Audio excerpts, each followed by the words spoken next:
Hi there, my name is Suzanne. I go by Ms. Suzanne, Sexy Sadist in the Lifestyle.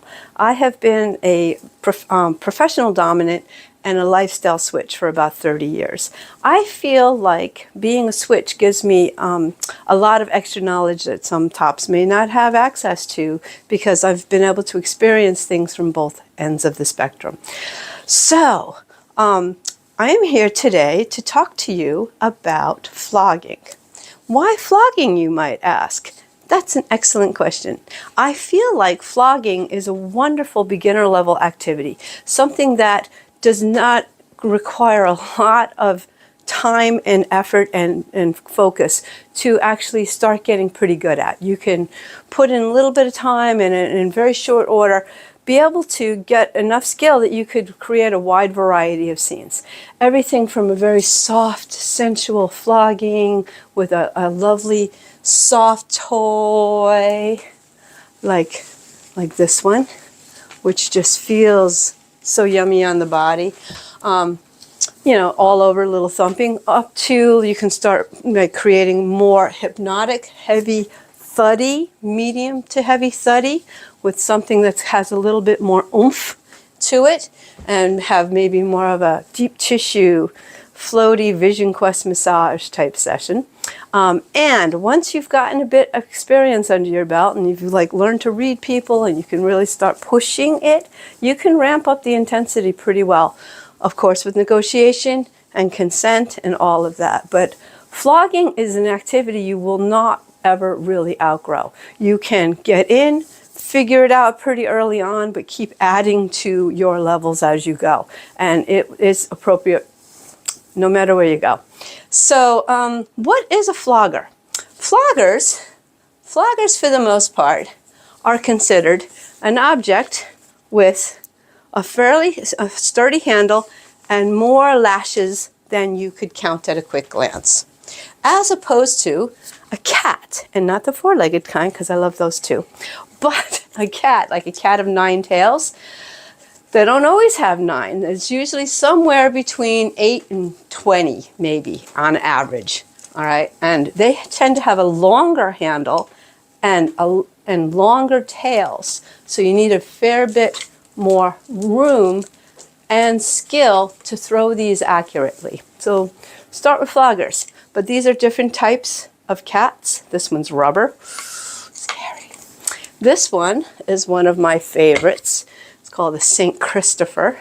The braid work on this is exquisite. Okay, we'll get back to who made that in a few minutes. The other thing you might hear kicked around a lot is whips. And even I occasionally will refer to a flogger as a whip. But, you know, a whip, for the most part, we agree is, in the lifestyle, we agree, hardly ever do we agree on everything, but we agree that a whip is a single lashed implement. Like this being a dragon tail. You know, something you have to really throw some energy into to get it to go accurately. And this baby, this is a 4-foot wheeler signal whip, where you actually strike with that little bit of tip right there. Can't see it today, but I have that whip tattooed right here. Love it. Love it, love it, love it. But yes, whips and cats require a bit more skill to throw. Another thing that I'd like to mention is something called a galley whip. Now, a galley whip is kind of like if a cat and a whip had a baby, okay? They tend to have a more flexible handle and lashes. So it throws kind of like a combination between a whip and a flogger, okay? This one, and I'm going to talk really briefly about quality. This one, let's see if you can see the braid work on it. Very thick, it's good, it's okay, not the best. This one, on the other hand, the braid work on it is much finer, okay? And what that does is it holds up to, it doesn't let me see if I can show you. Like this one's very loose, very wonk, wonk, wonk. kind of lost its batteries. One of my guys used to say, my whip gurus. This one will last a lot longer and continue throwing beautifully. Absolutely love the braid work that went into this one. Glorious. So, where should you buy them? My answer will always be get the best quality toys that you can afford because they will last you. When I first came into the lifestyle, I was blessed to have met Mitch and Jerry, who run ASWGT. Unfortunately, Jerry is no longer with us. But Mitch Kessler is an amazing, amazing craftsman. And I found them completely by accident, reading a book called Screw the Roses, Send Me the Thorns. They were a resource in the back of the book. And I was living in Lindenhurst. And the phone number, they were right next door in Copiague. I was like, hi, I'm brand new, I know nothing, but I think I want to buy my first flogger. Can I come visit? And they were not really a shop. This was their workshop, not a storefront. But they're like, okay, come on over, kid. And I went in there about an hour later, and shortly after that, I had this in my hands. And this absolutely just tickled me to death at the time. I love the gothic look of it. I have had this flogger for over 30 years, and it is absolutely exquisite. So when I tell you that I use this thing, you will never be able to tell how much I have used this toy by looking at it. Most of the floggers on, let me see if you can go like that, this table, the vast majority of them came from ASWGT. And I'm going to put their link, absolutely, in my profile. And everything I have ever bought from Mitch is absolutely amazing, okay? I'll get to more about why I believe that in a minute.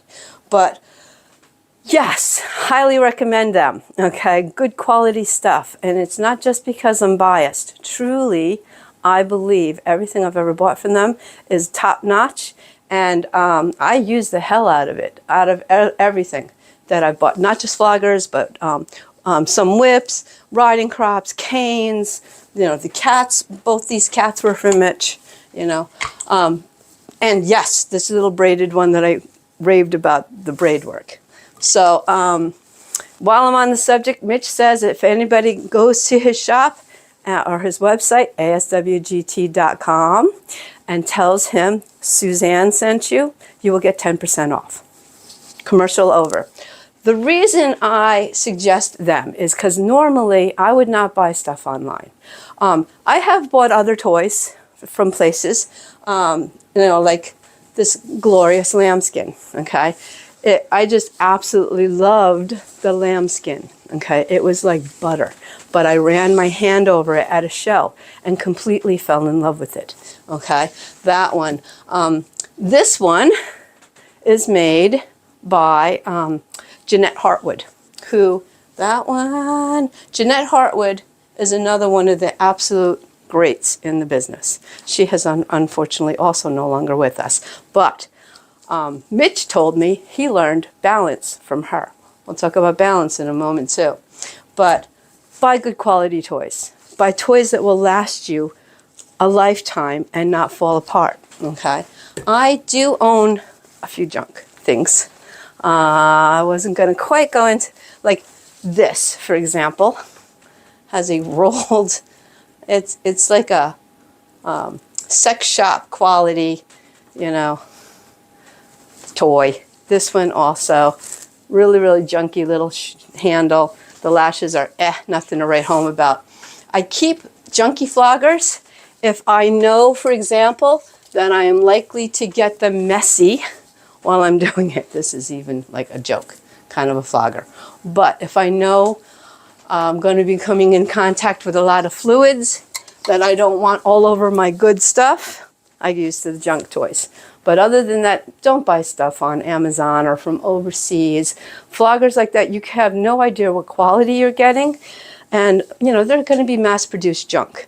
Go to somebody you can trust. And trust me, you can trust anything from ASWGT. Or go to a show and touch it, play with it, pick it up in person. And, you know, some kind of a conference, any of those kind of places you can do that at.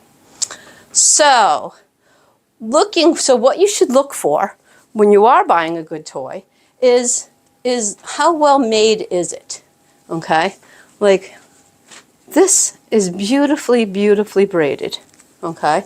You can even see at the top, I don't know if you can see on here so well, I have another one that was like a knockoff that you can see just, I don't know if you can tell, but the way it was braided up here, it's kind of sort of coming apart a little bit. I use them a lot, I know that, but this one being from Jeanette Hartwood, you know, or anything I've ever bought from Mitch, one of my favorites, okay, is incredibly well made. Again, most of this stuff I've had for at least 25 years. Like I said, I use the hell out of it. So another thing you want to look for, you know, good quality, well made, is how does it feel in your hand? You know, if it's not comfortable to you, you're not going to want to use it and play with it a lot. I like toys with a bit of heft. You know, I mean, they're solidly there. I like when I can wrap my hand around it, even with my fingernails. That is a thing. Okay, if you have to, it's really skinny and you wrap it around, your nails are digging back, not fun. But a well-made toy, good grip, like it doesn't feel like it's sliding in my hand. Some of the wood ones occasionally will feel slippery to me. Okay, and balance. Of all things that I would tell you to look for in a good flogger, balance is most important to me. All right, by that I mean when you hold it, can you basically balance it on two fingers? I'm not doing well today, but yes, you can see how it's well balanced. And the reason for that is if it's balanced when I'm throwing it, I don't have to think about the front back, you know, keeping it equal, even. I can just make this toy not just something I'm holding, but an extension of my arm that I can easily just put out there consistently and get a very consistent stroke.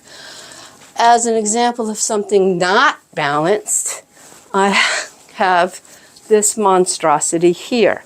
A lot of heft, tiny little handle. Okay, it is not balanced at all. Like excuse me.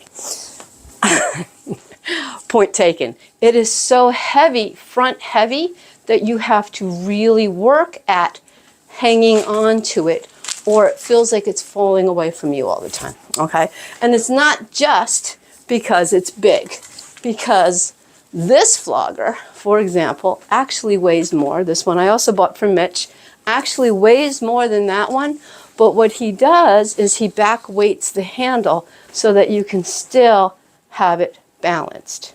Okay, it is still a challenge to throw because of the size and the heft of it, but it's lovely. It's very thick, very thuddy, delicious. So I had seen on a site once something that said that you should make sure the flogger matches the distance from your shoulder to your wrist. I have not found that to be true. I think for the most part they come in a variety of sizes. Like that one has about 4 inches difference. You know, clearly these have a fair bit of difference in them. And I find different length floggers sometimes helpful for different types of scenes. If I'm doing something very close up, maybe like an over-the-knee type spanking thing, I like this little short flogger because I can stay close to the person and still use it, okay? If I have somebody who laid out on a table and I want to just do really long, luxurious thunk kind of strokes, this one is glorious for that, okay? So I don't find length to be that much of an issue. Balance. Make sure it's balanced. Okay, so, quality workmanship. How does it feel? Balanced. So let's talk about the range of sensations that you can get from a flogger. Okay, it all depends on what they're made from. You know, where I think I should have mentioned, cats tend to be stingy because they're floggers People think of them as being thuddy, but not always, because it really depends on what they're made from. Okay? For example, the top most popular thing that people buy floggers made of is different types of hides. Cowhide, deer hide, moose, elk, I have bull, I have a lamb, I have a bunny, I have all these animal hides. And all of the different materials and the cuts and the strands all affect the way it's going to feel. Like, for example, this is a moose hide. Oh, I'm sorry. This is the bull hide flogger, okay? They have very thick strands. It has a lot of thud. But also, because the way the tips are cut down here, if you are using it where it gets towards the tips, it's going to have more sting. We're going to cover usage a lot more in the next video that I'm doing. So, looking at what they're made from, this has a lot thinner strands, okay? Also still cut triangular, which has a fair bit of sting to it. It's a thuddy sting, okay? Another thing that you can notice if you're paying attention and have felt them, this being a shiny finish on it can feel colder, believe it or not, until you use it enough, and then everything heats up. But initially, and see, it has nice rounded kind of tips on it. But this can feel a little chilly. Whereas I find like some of these, like the suede, this one's from Angie, suede feels really nice. It's luxurious, it feels smooth, but not cold. Okay, Another one I wanted to show you, different materials. This is a braided flogger. It's almost to a cat category because it's very thin amount of things. But because they're braided, they can be very stingy also. Stingy, very pinpointed. Okay? For the most part, how many times did I say that so far? For the most part, I like a good, moderate weight flogger. Decent amount of mass. The amount of mass that a thing has will absolutely affect how it feels. Thuddier, stingier. Okay, the more mass, usually, is that true? The more mass, generally more thud. And then what they're made out of course. Like this one is has that stingy thud at the end. Okay, so thick and heavy. That covers most of the hides. Wait, rabbit. I love this. Okay, this is one of the ones from Jeanette Hartwood, the toy bag, which is no longer in business now.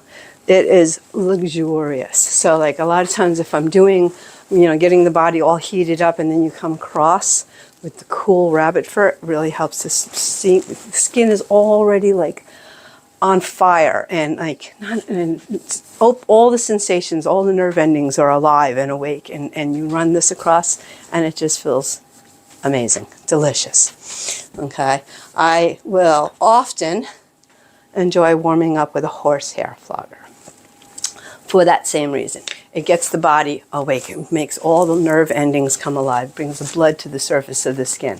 This was my favorite horsehair that I bought from Mitch and Jerry early on.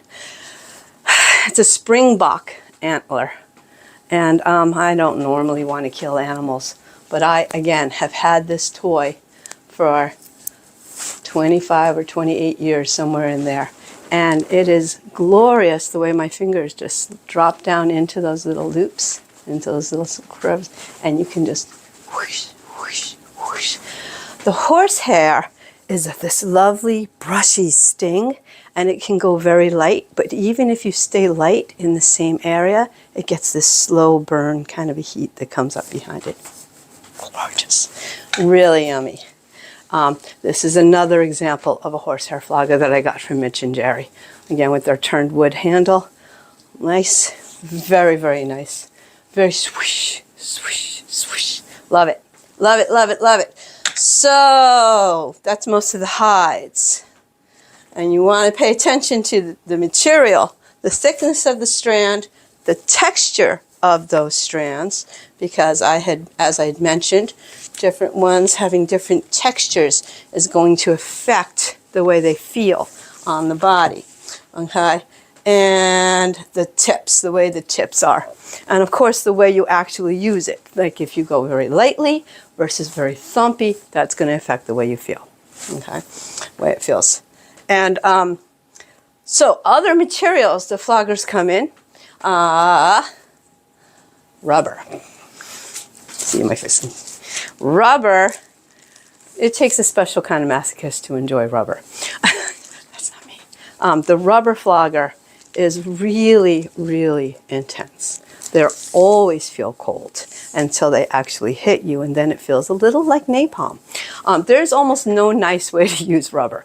Sometimes what I will do with it, though, is just dragging it across the skin to kind of cool things off, or just going as lightly as you possibly can. You know, just the weight of this kind of a rubber toy landing on the body gets your attention, okay? I think I'd mentioned like this one also being rubber. Those just really, really hurt, okay? The one thing I really like about rubber, though, is if they get soiled, they're super easy to clean, so that's a bonus. And nylon. Well, let's do rope and chain. So speaking of things I don't actually hit people with very much, I have this. I made myself, don't laugh, okay? It's got these little strands through it that are electrifiable. So when I use this, incorporated with the violet wand, all those little strands are like electrified through the body. So, and you can just kind of drag it across. So it's more for a sensation play, as well as the ball bead chain flogger. Okay, this one, if you hit people with it, you could do damage. But many times what I'll do is, again, I'll use it like this across the body, just make with the violet wand, or I'll put it in the freezer, and then I use the cold beads across things like nipples, etc. Okay? And I was going to mention nylon. So nylon is just the thing. Nylon can come in a lot of varieties. So this one that I bought from Mitch and Jerry has these big poofy end right here. Lovely, lovely, lovely, soft. Again, perfectly balanced. Even though it's lightweight, it is perfectly balanced. And it's just really nice. This is great for nipples, delicate areas that you just want to get in and go poof, poof, poof, but not actually hurt anybody. Great, great little fun toy for somebody who doesn't like ouch. Whereas this one has these nylon strands that the tips have been dipped, if you can see that, in liquid latex. So those tips sting, like very, very stingy on the tips. One of the last ones I think I'm going to show you is one that I'm super proud of. Mitch actually sat with me and helped me make this. Okay, this is braided nylon paracord. I sat and braided all these little braids myself until I thought my fingers were going to bleed. It gave me a really good appreciation for how much work can go into a flogger. And it's still balanced. Check that out. I was super proud. And this one, when I throw it, is a great mix of sting and thud, because yes, those tails have a good amount of thud, but there's something about this paracord that feels a little abrasive, and it's almost like it's pulling at your flesh as it comes away. So the point being, out of all the floggers you can think about and look at and be out there exploring, try to get a feel for what sort of sensations that they are likely to give the person that you're going to play with them with. And then, and of course, that still, the amount of sensation that can come from the toy is also based on how heavy or hard you throw it. Okay? So, which we will talk about in the next video that I'm doing. Thank you for being here. I hope you got something out of that. There is an article that I wrote that goes along with this, where I went a little bit deeper into some of the details that I've covered here on these toys, and I look forward to sharing more stuff with you soon. Have a great day.